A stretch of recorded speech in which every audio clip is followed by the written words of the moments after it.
Hello everyone on YouTube, it is I, Maple, and for today's video, I'll be talking about one of my favorite games of all time. Given the fact that 99% of my channel consists of this game, but anyways.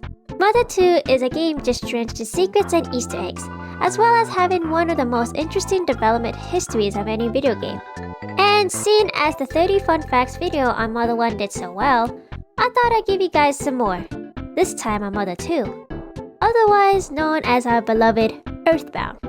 And in tribute to Earthbound being Mother 2, this time there will be 2 fake facts for you to search for in this video, and 2 commentators to deliver all these facts to you. The other commentator being Monkey Ness. Say hello. Hello everyone. By the way, there will be Mr.Saturns hidden throughout the entire video. See how many you can count when the video ends. With all that out of the way, on to our first fun fact. Pokeminch is actually a failed translation from his real name, Pokeminchi. Minchi in Japanese means minced meat. This also goes for his name in Mother 3, where he goes by Porky instead. I personally prefer the sound of minch though, as just having minced meat as a name sounds weird, even for this game. The entirety of Earthbound is actually co-op. By plugging in a second controller, 2 players can have access to control Ness and his team during the game. Be careful while doing this though, the other player can totally troll you. Paula's full name is Paula Jones. Speaking of Paula, have you noticed that she's the only party member who is never controlled by the player individually within the story?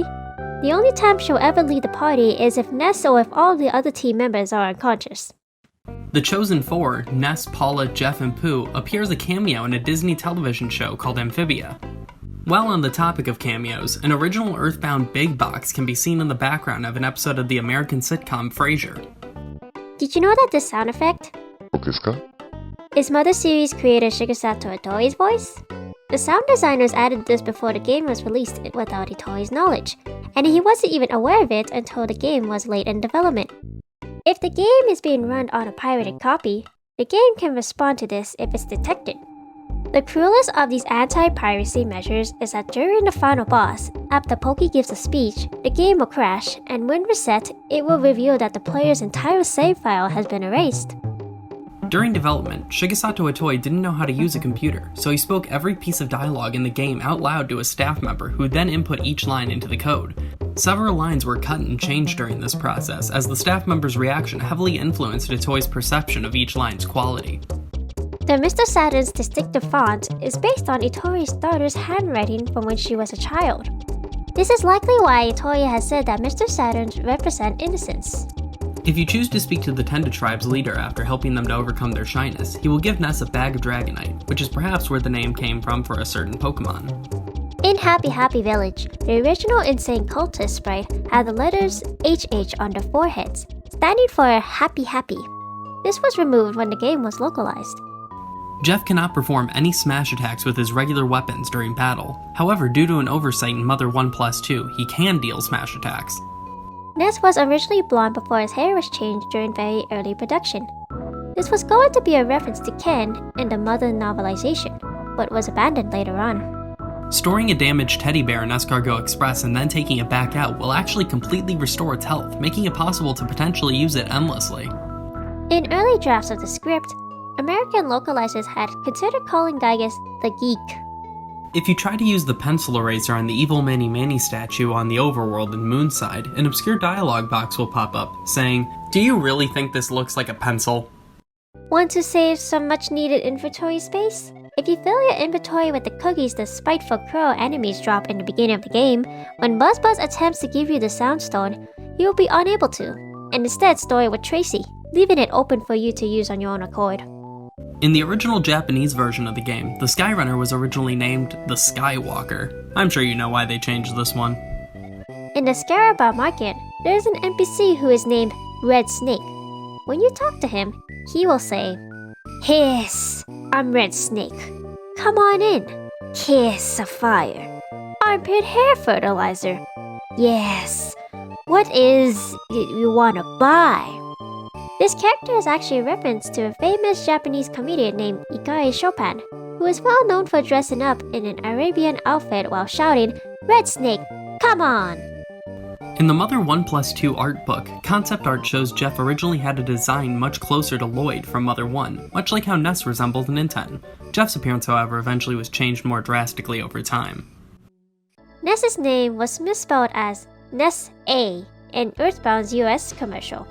This picture from Earthbound's title screen is actually an original drawing by Koichi Oyama and not an edited photograph, as many Mother fans thought it was for a long time, the truth of it only being discovered in July 2022.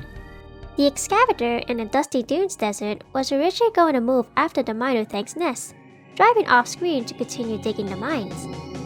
In footage of a prototype from 1992, this can be partially seen. The character Nico, who can be seen in Magicant, is actually named after the localization director's daughter, who was born during the game's localization. If you stick around the Topola Theater at the end of the game for about 4 minutes, a secret cutscene will play, showing someone entering the stage with 3 people joining him, congratulating Ness for saving the world, and walking off afterwards. They seem to have similar sprite designs to the main 4 protagonists from Earthbound Beginnings. In Mother 1+2, it's actually possible to defeat Gygas without using Paula's prey ability. If the player poisons him using the Viper item and manages to survive until his health depletes, the battle will end like any other battle in the game, the only difference being you'll see Tracy, King, and Ness's mom before returning to the Cave of the Past, where the rest of the ending plays normally. There is an unused cutscene that was intended to play after Ness and Paula are ambushed in the Threed Hotel. This cutscene shows the enemies dragging the duo to the graveyard underground. The Slimy Little Piles battle theme notably samples part of the Super Mario Bros. Main theme, slightly distorting it.